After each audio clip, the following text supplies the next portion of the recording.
Alors, bonjour tout le monde. Merci de nous accompagner pour cette vidéo. Je m'appelle Michel. Vous me retrouvez chaque week-end à la boutique Sources et Ressources à Durbuy. Et je remercie Axel d'être venu ici pour participer à cette vidéo. Alors, Axel, est-ce que tu es déjà venu à la boutique? Est-ce que tu me connais? Je suis déjà venue à la boutique, oui, mais on ne se connaît pas personnellement. D'accord. On a déjà travaillé ensemble? Non. Non. Alors, pour ne pas vous fausser, j'ai quand même pris un petit peu mes marques avant, histoire de ne pas faire durer la vidéo trop longtemps. Ici, je vais quand même montrer et régler, parce que Axel est bien gentil, elle est venue pour faire la vidéo. Je vais quand même essayer de faire quelque chose pour régler déjà 2-3 phénomènes. Mais ici, on va faire la vidéo pour qu'elle puisse me poser des questions et essayer de répondre un petit peu à ces interrogations, parce que c'est vous, à travers toi, Axel, qui vient participer à la vidéo, c'est vous qui posez vos questions, et je suis là pour répondre à ces questions. Donc, pour les prochaines vidéos, n'hésitez pas aussi à poster vos questions sur le Facebook ou l'Instagram. Vous faites partie de ces vidéos en posant vos questions, évidemment. Alors, en préambule, j'avais vérifié quelque chose et on va en profiter, on va quand même régler ça. Bien sûr. Donc, en général, quand je montre l'énergétique, quand je démontre, quand je fais de la démonstration, eh bien, vous me voyez tous en train de pousser sur quelque chose d'invisible ici. Et quand j'essaye de faire ceci, de pousser Axel vers l'arrière, je n'y arrive pas. Et c'est un phénomène qu'on rencontre évidemment souvent, assez régulièrement en tout cas. Et on en parlait. C'est quoi? Je vais faire la démonstration et je vous explique juste après. Donc en fait, quand je prends ce mur qui est invisible, qui doit normalement se trouver là, et que je pousse dessus, eh bien je ne peux pas pousser Axel vers l'arrière. Je n'ai aucune résistance et on voit qu'il n'y a aucun mouvement. Par contre, alors là, on va voir si François qui est derrière la caméra va réussir à capter, ou sinon on le refait en bougeant. En fait, le physique est ici, donc ça c'est Axel évidemment, on la voit bien, hop. Si je viens un peu plus loin là, clac, j'ai une résistance ici. Alors je ne sais pas, tu me dis François si on va bien voir Axel bouger ou pas. Eh bien, si je prends la résistance que j'ai là et que je pousse, eh bien Axel bouge avec. On le voit. Est-ce que tu penses que ça va bien passer à la caméra? Ouais. Ok. Et quand je fais un équilibrage, eh bien, c'est la toute première chose que je dois faire. Alors, j'ai posé la question tantôt à Axel, en lui expliquant, voilà, le physique est là, mais l'âme, ce qui anime, est là. C'est lié, évidemment. Hein. Si je pousse dessus, on voit le physique qui bouge. Et je posais la question à Axel, à ton avis, lequel des deux est sur le bon chemin? Ah. Parce que si Axel est là et que son âme est là, il y en a un des deux qui ne se trouve pas à la bonne place. En fait, quand on trouve quelqu'un dans cette situation-là, et c'est hautement philosophique parce que ça répond à énormément de phénomènes, eh bien la personne physiquement, à l'emplacement où elle se trouve, subit la vie en fait. Elle n'a pas toutes les dispositions pour interférer avec la vie. Et finalement, Spinoza, dans le sens du libre arbitre, expliquait philosophiquement que le libre arbitre n'existait pas et que en fait on se prenait les choses les unes après les autres et que finalement le libre arbitre était illusoire dans le sens où c'est une illusion. On a un choix, mais en fait non, on n'a pas le choix, on subit. Eh bien, c'est exactement ce que Spinoza, et c'est antique, Spinoza, ça remonte à Mathusalem, eh bien, c'est ce qu'il explique. Donc, pour répondre à la question du libre arbitre, certaines personnes ont du libre arbitre, certaines personnes n'en ont pas. Okay. Ça règle le problème des bagarres de philosophie. Les deux phénomènes sont possibles. Alors, avant de passer aux questions que Axel a, on va quand même essayer de régler ce phénomène-là. On va pas la laisser comme ça serait quand même triste. Elle a vraiment bien voulu participer à la vidéo, donc on va régler ce phénomène-là. Et c'est le premier phénomène qu'on doit régler. Si ça n'est pas dans l'axe du corps, on ne peut rien régler parce que tout sera complètement.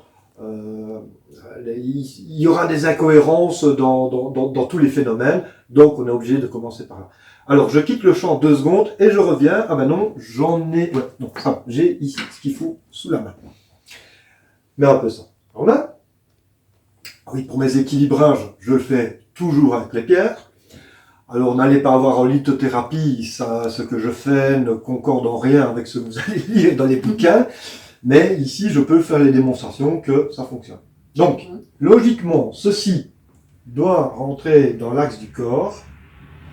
Et logiquement, ici, le mur doit apparaître et on doit pouvoir avoir ce mouvement maintenant qui s'opère. Et on voit que ça bouge. Voilà. Alors, c'est un peu compliqué d'expliquer. C'est la première chose, c'est le système nerveux, c'est en lien avec tout ce qui est reptilien chez nous, en fait, nos réflexes. On passe de reptilien à mammifère, en fait. Avant, on était reptilien, maintenant, on devient un reptilien mammifère. Ce qui est déjà une belle évolution. Un mammifère, ça veut dire qu'il y a des cohérences qui se mettent en place, et voilà, on est dans la mécanique des cohérences, si tu veux. Une fois que l'âme, parce que l'âme, c'est ce qui m'anime. Je n'aime pas lancer le mot âme comme ça, parce que ça ressemble à rien. Mon âme, c'est ce qui m'anime, c'est ce qui fait bouger mon corps, finalement, c'est ce qui me fait avancer. Eh bien, on va regarder s'il est bien ancré partout, et il s'ancre sur des systèmes nerveux, et chaque système nerveux va créer des cohérences. Alors, si je fais le souterrain entre les pieds, eh bien, il ne fonctionne pas, les chevilles ne fonctionne pas, les genoux fonctionnent, le sacral fonctionne, le plexus solaire fonctionne, le cortex pulmonaire fonctionne, le pharynx fonctionne, le cortex cérébral fonctionne, et là-bas il ne fonctionne pas. Donc je vais utiliser, bon, celui-là on va garder.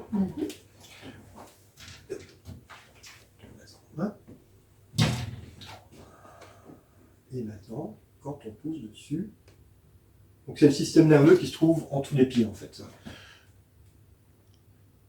Et quand on pousse dessus, normalement, on doit avoir un petit mouvement qui s'opère. Je sens que ça pousse, ça pousse. Je sens que ça me pousse ok. un petit peu. Les chevilles. En fait, on va tous les réanimer pour être sûr de notre coup. Alors, c'est pas très vidéogénique. Je fais juste cette petite manipulation là pour que Axel ne soit pas venu pour rien, évidemment. Autant remettre ça en place. Donc, je reviens dans le champ dans 10 secondes. Et donc, voilà, je reviens dans le champ. Quand on fait un équilibrage, il y a un ordre de choses à faire. L'ordre des choses à faire, c'est l'ordre dans lequel on a grandi, en fait. Quand on prend un bébé qui vient de naître, qui a quelques secondes, quelques heures, est-ce qu'il a du mental? Non, il n'a pas de mental. Non. Est-ce que c'est un surhomme déjà? Non, c'est un petit bébé. Et en fait, ça peut être expliqué. Il y a eu cette explication, je crois que c'était dans les années 50, où on expliquait qu'on avait 3 cerveaux. Le reptilien, le mammifère et l'hominidé.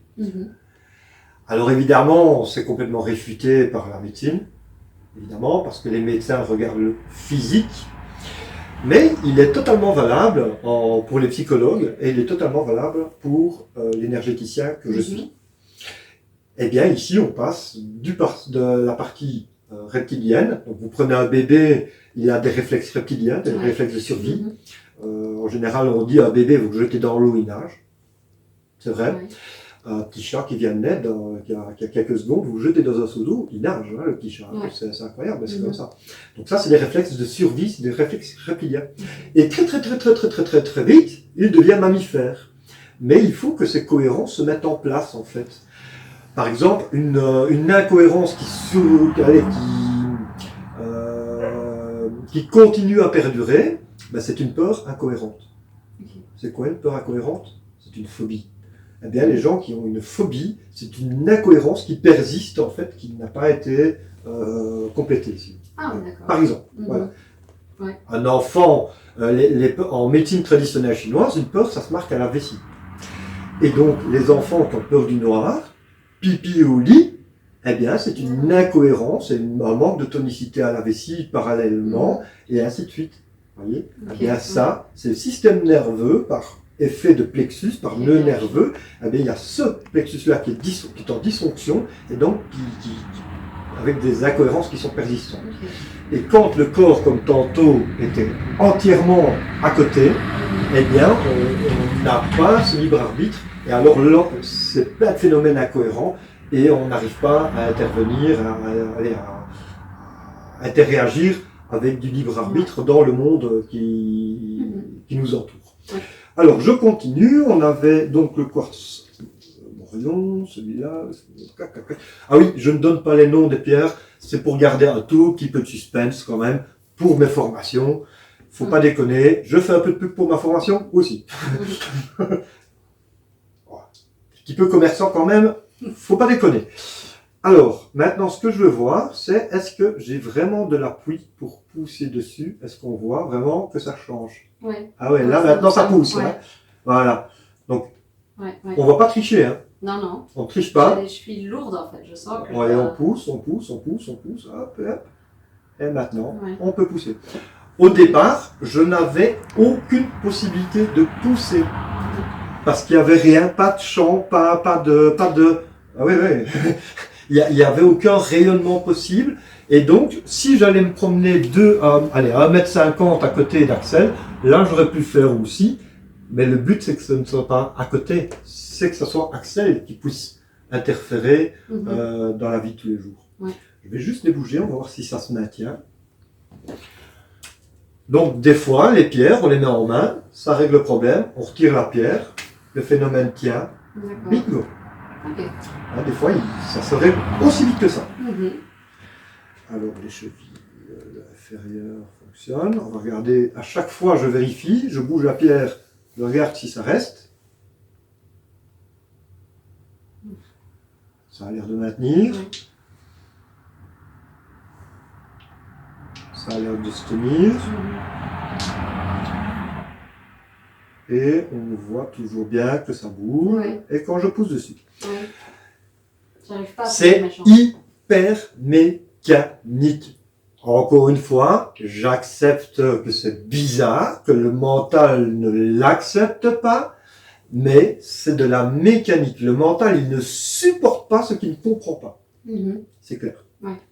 Mais ici, j'essaye de le théoriser pour que vous compreniez bien. Alors, je n'aime pas l'ésotérisme abracadabra. Action, réaction, action, réaction. Voilà. Un tout petit peu avant de lancer la vidéo, on a un peu papoté avec Axel. Et donc, j'avais demandé avant qu'Axel ne vienne, tiens, est-ce que tu peux préparer un peu des questions? Et en même temps, elle a découvert ce phénomène-ci. Bah, évidemment, tu ignorais qu'il y avait ça. Hein. Ouais. On ne se rend pas compte que l'on a ça. Hein. Non. C'est un petit peu comme quelqu'un qui voit pas bien. Il a l'habitude de ne pas bien voir. Est-ce que lui sait qu'il ne voit pas bien? C'est au moment où on met les lunettes qu'on se dit « Ah, c'est comme ça que je dois voir. Ah oui, c'est comme ça que je dois voir. » Quand on a l'habitude d'être dans des phénomènes comme ça, on ne les sent pas, c'est invisible, on a l'impression que c'est normal. En fait. Voilà. Ouais. C'est vraiment la description, et celle-là, hein. On ne sait pas, on a l'impression que c'est normal. Voilà. Et il y a plein de gens qui ne se sentent pas bien dans la vie de tous les jours, mais qui ne se rendent pas forcément compte, mais qui ne s'imaginent pas non plus qu'ils peuvent sortir de ce pas bien et d'évoluer. Ouais. Hein. C'est là, je secoue le cocotier en disant, hey, réveillez-vous, hein. Vous avez l'impression d'être dans la normalité parce que vous avez toujours vécu ça, mais finalement, il y a peut-être autre chose. On peut peut-être aller plus loin. Donc, voilà. C'était la petite aparté. Maintenant, j'ai dit, donc, on a papoté un petit peu. Ça, tu as découvert le phénomène. Tu avais peut-être des questions sur ce phénomène-là. Mais toi, ben, tu vas faire un peu le porte-parole des questions de tout le monde derrière leur écran, en posant tes questions. On en a parlé un petit peu, on va voir un petit peu, voilà. Donc, je te laisse poser tes questions.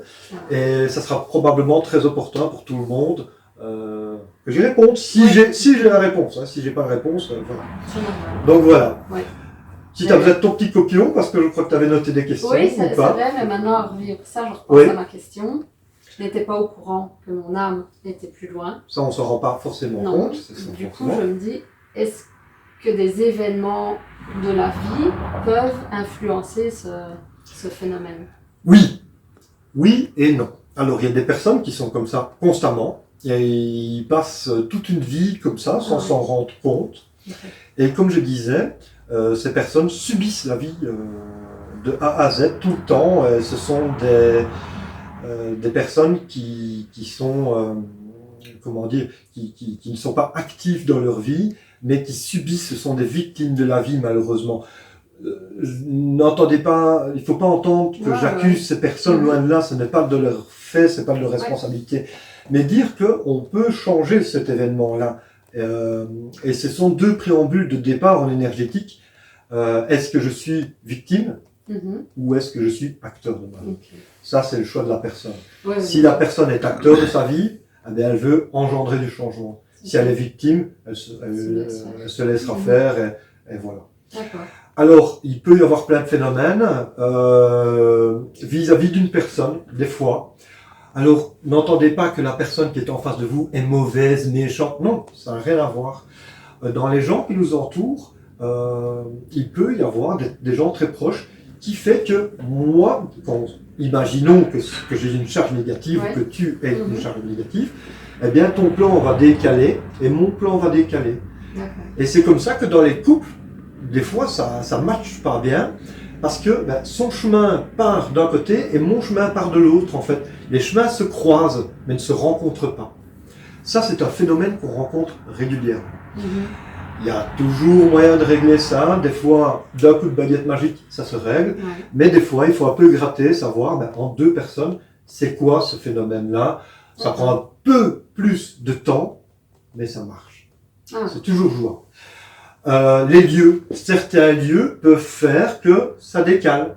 C'est des phénomènes qu'on peut avoir. Un phénomène géobio peut faire que ça décale complètement. Oui. Par exemple, aussi, avec François qui est derrière la caméra, on avait été à Belle-Île pour essayer de faire des vidéos. Chiche que je vais te pousser en arrière sans te toucher. Eh bien, Belle-Île, ça ne fonctionne pas. Oui. Pourquoi? Parce que l'environnement, on ne sait pas trop, et en fait, impossibilité de le faire. Bizarre. Donc, le lieu peut avoir des influences sur nous. Il y a le moment de la journée aussi? Non, pas tant. Pas tant. Probablement, évidemment, que quand on est au printemps, que tout remonte, moi j'aurais plus de pêche.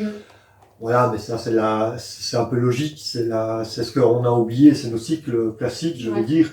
Normalement, en hiver, on devrait dormir un peu plus. Et au printemps, on a la pêche, par exemple. On dormira moins. On est sensible, évidemment, au cycle solaire. C'est logique. Là, c'est de la logique. Mais par contre, ces mouvements-là ne doivent pas être influencés. Normalement, les printemps, été, automne, hiver, jour, nuit, ça ne doit pas être influencé en fait. Voilà. Ça doit être ancré. Malheureusement, ça bouge géobiologiquement, donc du lieu, et des fois face à des personnes. À savoir que, je l'ai dit juste avant, je crois, je vais pas me faire des copains du côté de la médecine. Pourtant, j'ai envoyé tout à l'université, mais bon, soit. Une scintigraphie, qui ne sont pas des rayons X, mais des rayons gamma, je crois. J'ai passé une scintigraphie pour mon coude et mon poignet. Quand je suis sorti de la scintigraphie, ça décale complètement. Donc, voilà, il y a peut-être des phénomènes aussi qu'on ne maîtrise pas, qui peuvent jouer aussi. Mais normalement, une fois que c'est ancré, c'est ancré. Voilà. Donc, est-ce que j'ai répondu à ta question? Ici. Oui. Voilà. Donc, logiquement, quand tu es là, tu dois avoir du libre arbitre maintenant et tu auras plus facile pour interagir dans la vie de tous les jours. D'accord. Logiquement. Super.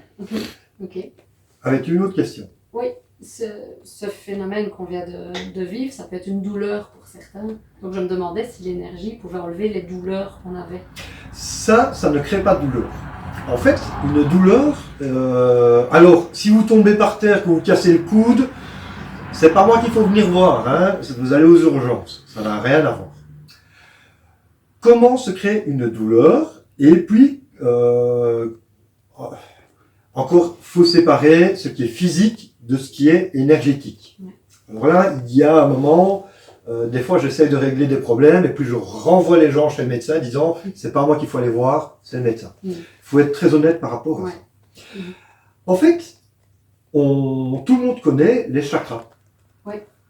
Donc, on a plusieurs chakras, alors tout le monde dit 7, il y en a qui disent qu'on en a 12, il y en a qui disent plus, ainsi de suite. Donc il y a plusieurs gros chakras, et puis on a tous les points d'acupuncture qui sont sur les méridiens de chaque organe, et ce sont des mini-chakras. Que sont ces petits points-là en fait? Eh bien, c'est des petits projecteurs, on laisse passer le bruit, ce sont des petits projecteurs holographiques qui vont créer de l'image autour de nous, mais aussi de l'image à l'intérieur de nous, parce que les méridiens d'acupuncture ne sont pas que à l'extérieur, mais ils font un circuit interne. Donc on a de l'imagerie interne et de l'imagerie externe. Quand ça fait mal, eh bien c'est parce qu'on crée une image, mais que cette image nous traverse en fait. Imaginons, on va voir par exemple, je vais essayer de trouver une image externe. Souvent, c'est les reins qui créent l'image. Le rein droit, pas de problème, je ne peux pas détecter là. Rein gauche, ici. Donc le rein gauche crée un aspect négatif. Et l'aspect négatif du rein gauche, c'est une image. L'image de quoi? De qui? De la maman. Donc si je détecte l'image qui est là, pim, pim, et qu'on tire dessus, ça avance tout seul. Alors, ça, je voudrais quand même répondre à ça. C'est une image, d'accord? C'est inconscient. Ça, c'est conscient. Ça, c'est inconscient. Et donc, cette image-là est créée partiellement par le méridien des reins, mais pas que. Tous les méridiens, en fait, tous ces petits points holographiques vont créer cette image-là. Et certaines personnes, en ésotérisme, on adore ça, on rencontre des gens qui sont clairvoyants, ils vont finir « Oh mon Dieu, t'as une entité !» On se calme. En fait, qu'est-ce qu'ils voient? Ils voient cette image-là. C'est moi qui crée l'image. Enfin, ici, c'est toi qui crée ton image-là. Mais une douleur, c'est quoi? Eh bien, ça serait une image qui serait à la fois externe, mais qui te traverserait en interne. Et ça fait mal, évidemment. Parce que, par exemple, quelqu'un qui dit « Ah, je me sens enchaîné ». Je suis sûr et certain, mais évidemment il faut le répéter, il faut que ce soit bien ancré, eh bien je suis sûr et certain que si je vais chipoter autour, je vais trouver des formes de choses qui emprisonnent en fait. Quelqu'un qui se met du poids sur les épaules, je vais trouver du poids sur les épaules de la personne. Donc c'est, évidemment on est dans l'inconscient, évidemment, mais cette image, on va la bouger, il n'y a rien à faire là. Donc inconsciemment, l'image de la maman est un peu perturbatrice ici, et elle ne fait pas mal parce qu'elle ne traverse pas le corps, mais si on avait une image qui traversait le corps, oui. Et donc, ça répond à l'idée des chakras. Les chakras vont créer de l'imagerie, et entre autres, ces points de méridien, ces points d'acupuncture, sont des petits systèmes holographiques qui créent de l'image dans l'inconscient. Je bougerai juste après. On va continuer la vidéo. Je te promets, je vais le bouger. J'avais encore une question, justement, ça tombe bien. Juste, est-ce que je peux continuer? Oui. Alors, mon idée, en fait, c'est que ces images, au plus on va les laisser pourrir, au plus cela va se transformer en physique, en fait. D'accord. Antique, donc dans l'Antiquité, les médecins chinois allaient visiter les personnes, les patients, avant qu'ils ne tombent malades. Alors, c'est un peu indélicat parce qu'on va me dire, oui, mais tu forces les gens à venir faire des équilibrages. Qu'est-ce que je dois répondre à ça? C'est ça le problème. Si on bouge tôt assez et si on règle tous ces phénomènes inconscients, logiquement, on n'aura pas toutes ces douleurs et on vieillira d'une façon un peu plus saine, finalement, quelque part. Donc, voilà. Parce que oui, ça se transforme en fait, donc tous ces phénomènes vont se transformer d'une manière ou d'une autre par un phénomène à terme physique. Le psycho-émotionnel se transforme en physique. Si je suis là, que je touche une forme inconsciente et que le physique vient avec, c'est qu'il y a un lien entre ça et le physique. Ouais. Logique. Mhm. Donc, un truc inconscient influencera le physique. Ouais. Et c'est quoi exactement l'image de la maman? C'est moi ou... Non, c'est toi qui crée l'image de la maman, sans le savoir, inconsciemment. Pourquoi? Alors, quand il y a des conflits avec la maman, pas que, hein. Quand la maman est importante, que tu te tracasses pour ta maman, quand ta maman a eu beaucoup d'importance au moment où tu as grandi, par exemple. Okay. C'est inconscient, on ne sait pas pourquoi des fois. Ah ouais. Il ne faut pas toujours chercher à comprendre pourquoi, comment. Hein. Ouais. Des fois il faut, mais des fois il ne faut pas. Voilà. Si on règle le problème tantôt et que c'est parti, c'est parti. Voilà. Le tout est de ne pas se le remettre. Ouais. C'est ça le truc. Voilà. Alors, j'ai répondu à la question était laquelle encore? Les douleurs. Les douleurs. Donc voilà. À savoir que quand c'est physique, médical, ce n'est pas moi qu'il faut aller voir. C'est les médecins. Soyons honnêtes. Ouais. Voilà. Voilà. Si je vais manger trop de sucre pendant toute ma vie et que j'ai le diabète, c'était avant qu'il fallait que je réagisse. Hein. Ça, c'est pour moi que je dis, évidemment. Je ne peux m'en vouloir qu'à moi à ce moment-là. Pas ça. Ouais. Allez, je te laisse quand même parler. Oui. J'ai justement une question par rapport à toutes les pierres que j'ai eues en main. Je ne les connais pas du tout. Oui. Mais est-ce qu'il y a des pierres qui peuvent s'associer et d'autres qu'on ne peut pas mettre ensemble? Alors, quand je fais un équilibrage, j'ai un protocole dans le sens où il y a des priorités de choses à faire. Évidemment, vous venez au magasin, je ne peux pas me permettre de faire un équilibrage complet sur chaque personne. Là, c'est sur rendez-vous, évidemment. Je peux aller au plus précis, au plus rapide, mais il y a quand même, pour bien faire, un ordre de choses à faire. Si on me demande mon avis, évidemment. Maintenant, si vous achetez vos pierres vous-même en disant, voilà, j'ai lu ceci, j'ai lu cela, on peut utiliser n'importe quelle pierre avec n'importe quelle pierre. En fait, une pierre ne va faire que le maximum de ce qu'elle peut faire. D'accord. Et pas plus. Donc, aucune pierre ne fait du mal. Voilà. Sauf, attention, là, je voudrais bien faire, voilà, il y a des pierres qui contiennent quand même des produits toxiques. Il faut le savoir. La cobaltocalcite, contient, alors je vais pas le dire, c'est un poison très puissant. Ça y est, j'ai un trou de mémoire, donc je vais pas faire mon malin, je vais pas le dire. Mais la cobaltocalcite, il faut manipuler avec précaution. Okay. Les gens qui aiment bien mettre les pierres dans l'eau, attention, ne pas mettre toutes les pierres dans l'eau. Il y a des pierres qui contiennent du mercure. Il y a des pierres qui contiennent des poisons. Donc, garde. En général, dans l'eau, tout ce qui est quartz, pas de problème. Tout ce qui est calcite, pas trop de problème, à part peut-être la cobaltocalcite. Voilà. Mais méfiance. Vous pouvez les poser, les mettre ensemble, jouer avec. Ça n'ira jamais au-delà de ce qu'elle peut faire. Par contre, pour rebondir sur ta question, et ça, c'est des réflexions qu'on m'apporte souvent. J'ai pris telle pierre, je me suis senti tellement mal avec cette pierre-là. J'ai déjà entendu ça. Ouais.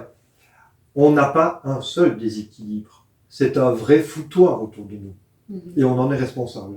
Hein. Les gens qui disent « c'est de la faute de mon voisin, c'est de la faute de ma voisine ou de mon collègue », c'est ça en fait, ils sont victimes. Ils ne veulent pas être partie prenante de leur vie. Ce sont des victimes. Voilà. Quand on est victime, on ne sait rien faire. On subit tout. Je ne veux pas être une victime, je préfère être acteur. Et donc, dans ce foutoir-là, quand on va prendre une pierre, et si on tombe sur la bonne pierre pour régler un de ces multi-phénomènes, ce phénomène, un des phénomènes va être résorbé. Mais va laisser place à un autre phénomène qui est probablement caché par celui-là. Et forcément, on a retiré un phénomène, mais le phénomène suivant qui apparaît est peut-être pire que le phénomène qu'on a retiré. Et c'est comme ça qu'il y a des gens qui me disent « Non, je me suis senti mal avec cette pierre. » En fait. C'est totalement possible. C'est un petit peu comme, encore une fois, je reviens sur cette idée de lunettes. Quand vous changez, donc vous avez une paire de lunettes, quand vous changez de lunettes plus fortes ou quoi, il faut un temps d'adaptation. Parce qu'on tangue. C'est le même phénomène. On retire avec une pierre un phénomène, il va falloir un temps d'adaptation des fois Très clairement, hein, quand je fais un équilibrage, alors ça n'arrive pas souvent, heureusement, mais ça m'est arrivé plusieurs fois, des gens qui tombent dans les pommes, très clairement, ou qui doivent partir vomir. Hein. Ouais. Pourquoi? Parce que c'est très fort. Hein. Des fois, certaines personnes ne supportent pas ça. Hein. Mais ça arrive, oui, c'est impressionnant. Au début, waouh, qu'est-ce qui se passe? Mais bon, voilà. Maintenant, je suis un peu habitué. Je rassure les gens, ne tracassez pas, venez vous asseoir, buvez un petit coup, mangez une petite galette ou quoi. On se remet. Hein. Mais il y a toujours un temps d'adaptation. Mais ça répond à la question, quelle pierre choisir et comment? Oui, si on prend une pierre, ça résorbe le problème principal, mais laisse place au phénomène arrière. D'accord. Voilà. Ok. Très intéressant pour tout le monde, là. Hein. On décortique bien les choses. Oui. Voilà. Est-ce que tu as encore... Oui, en fonction, je pense encore à quelque chose. Est-ce qu'on a moyen de purifier notre énergie sans spécialement refaire un rééquilibrage de temps en temps chez soi? Est-ce qu'on arrive à faire ça? Qu'est-ce que tu entends par purifier? Est-ce que, par exemple, dans notre maison, il y a peut-être des choses qui font qu'on n'a pas une bonne énergie ou qui nous accablent un petit peu? Oui. Est-ce qu'on peut purifier notre environnement pour se sentir mieux? Alors, le mot purifier, c'est un petit peu comme si on avait une baguette magique et tadam, j'ai tout purifié. Mais non. Le sel est purificateur dans les traditions, la sauge est purificatrice dans les traditions. Le Palo Santo, on parle beaucoup du Palo Santo, on parle du copac, enfin, il y a plein de phénomènes. Mais la sauge ne fait pas tout partir d'une baguette magique. Le Palo Santo ne fait pas tout partir d'une baguette magique. Le sel ne fait pas tout partir d'une baguette magique. Voilà. Et la géobio, donc l'étude du bio, est un phénomène encore très à part. Il y a plein de phénomènes. Dans le magasin, il y a des petites pierres cachées, des fois un peu à gauche, à droite. Pourquoi? Parce qu'il y a des phénomènes dans le magasin qu'il a fallu que je bloque. Si je ne bloquais pas ces phénomènes-là, personne ne rentrait dans mon magasin. C'est un peu con.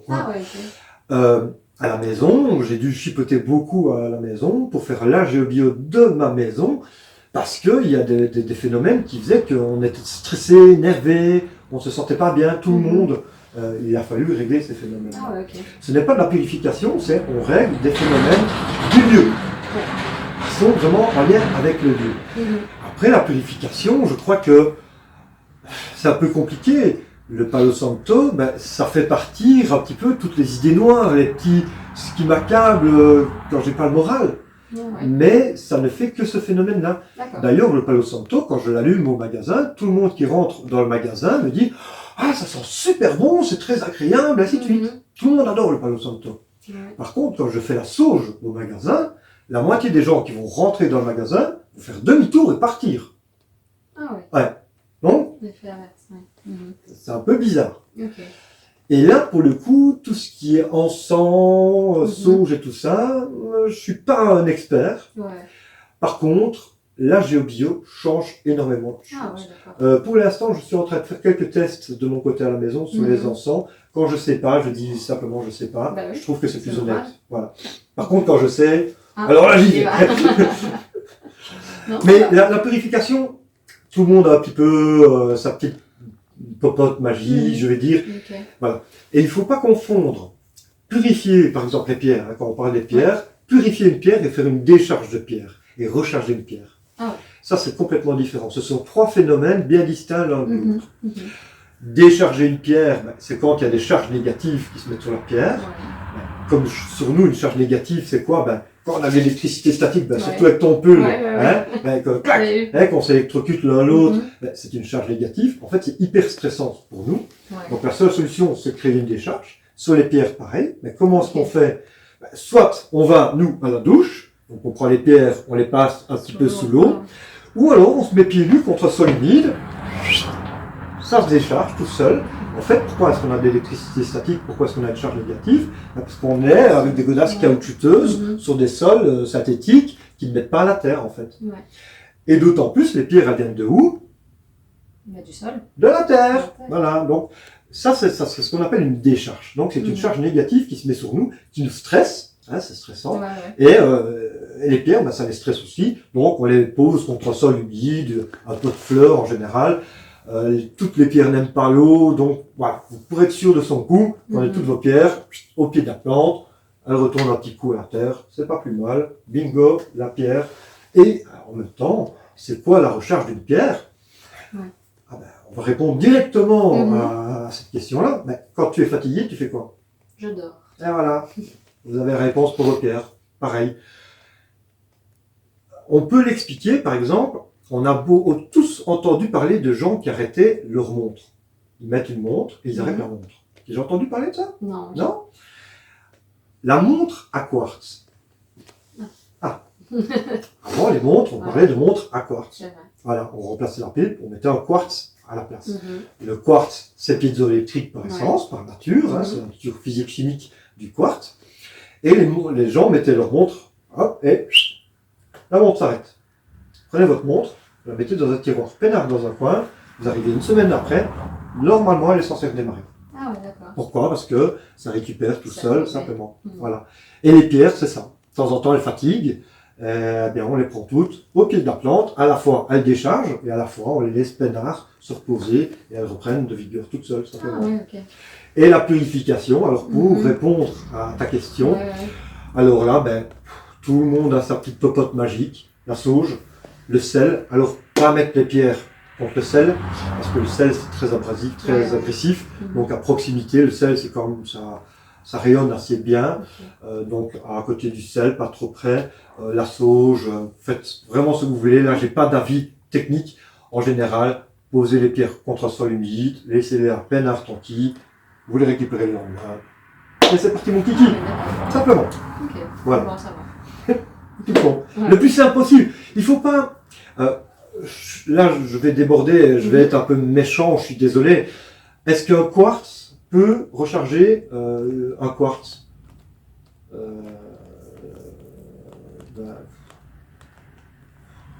pense pas. Voilà, mais c'est ça en fait l'histoire. Il y a des gens qui vont vous vendre des grandes géodes pour faire recharger vos pierres. Ouais, allez, oui. Bof. Ça fera pas plus que... Est-ce que faire du Reiki sur les pierres, ça donne... Ben non, qu'est-ce qu'on veut? On veut du Reiki ou on veut l'efficacité de la pierre? Je veux dire, il faut rester un peu raisonnable quelque part. Je vais pas me faire de copains. Je sais très bien que je vais à contresens du New Age et des croyances et ainsi de suite. Je respecte autant, j'ai été initié au Reiki par quelqu'un de formidable. Si tu regardes la vidéo, Philippe, c'est vraiment à toi, à Phil, c'est quelqu'un que, waouh, formidable, mais pour la personne en elle-même, tellement, c'est d'une simplicité redoutable. Et maintenant, ce qu'on voit, là, je suis désolé, je fais une petite dérive. Avant, il y avait le Reiki Zui, et puis il y avait le Reiki Sambala, et puis au flamme rose, enfin, violette, et puis maintenant, il y a une nouvelle mode. Mais c'est à qui a le plus grand Reiki? Enfin, où va-t-on? Où va-t-on? Non, et dans ce que je fais, finalement, je réponds d'une façon simple. C'est simple. Action, réaction. Je vais pas chercher, supprimer tout cet ésotérisme-là, ça ne mène nulle part. Ça discrédite tout, en fait. C'est ça l'histoire. Et mes réponses, finalement, sont logiques. Simples. Soyons simples. Il ne faut pas chercher midi à 14h. C'est l'ésotérisme, l'énergétique, voilà, c'est ça. Est-ce que j'ai répondu à ta question? Alors, as-tu encore des questions? Non, on a répondu à tout. Ah ben voilà, super. Merci. Alors, on va quand même finir la vidéo quand même par régler ce petit phénomène quand même, comme ça t'es pas venu pour rien. D'accord. Je pars au champ, je vais chercher mes pierres. Hop, ici. Alors, dans l'idée des pierres, j'aime bien travailler par famille. Pourquoi une améthyste qui est en quartz, un cristal de roche qui est en quartz, un quartz fumé qui est en quartz, pourquoi une améthyste ferait X, Y, Z pendant que le cristal de roche ferait simplement A, B, C, D? Non, c'est la même famille de pierres. D'accord? Et donc, tantôt, quand on a réglé le premier problème, c'est toute la famille de pierres qu'on a utilisée, une pour recentrer, une pour réactiver celui-là, celui-là, celui-là, celui-là. Voilà. Ici, on est sur une autre mécanique. Tantôt, on a utilisé une famille de pierres. Alors, je garde ça, évidemment, pour ma formation. Je suis désolé, j'aimerais quand même bien gagner la vie un petit peu. Ici, c'est la mécanique de l'eau. Donc, la vessie, le rein gauche, le triple réchauffeur et le mètre-cœur. Alors, le mètre-cœur, c'est en discussion. Tout le monde n'est pas d'accord. Parce que si on prend la médecine traditionnelle chinoise telle quelle, Ouais. le maître-cœur ne rentre pas dans la mécanique de l'eau, soit moi je le mets dans la mécanique de l'eau, je peux, pour ceux qui viennent, je peux expliquer. Ok. Donc là, c'est un aspect négatif au rein gauche. Donc l'image de la maman. Alors, le rein gauche, est-ce qu'il y a assez d'énergie dans le rein gauche? Non, il n'y a pas assez d'énergie dans le rein gauche.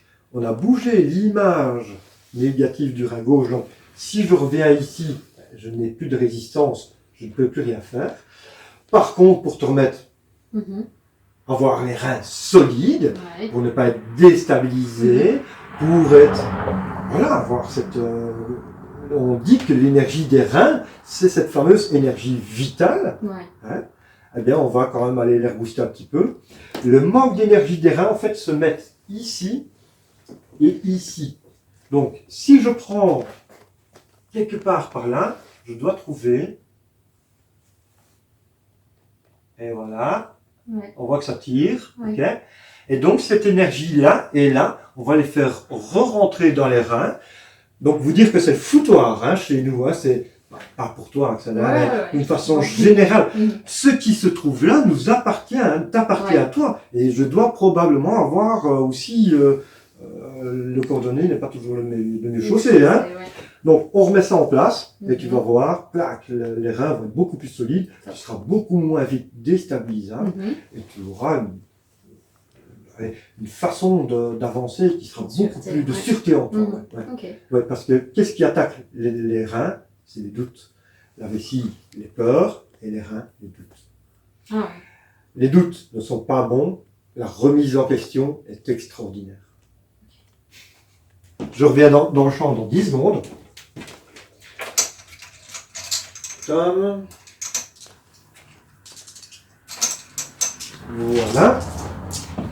Alors, est-ce que je peux te pousser un petit peu en arrière? Ouais. Donc là, c'est du physique, hein, je pousse physiquement. Hop. Ok. Il était. On va mettre ça en place.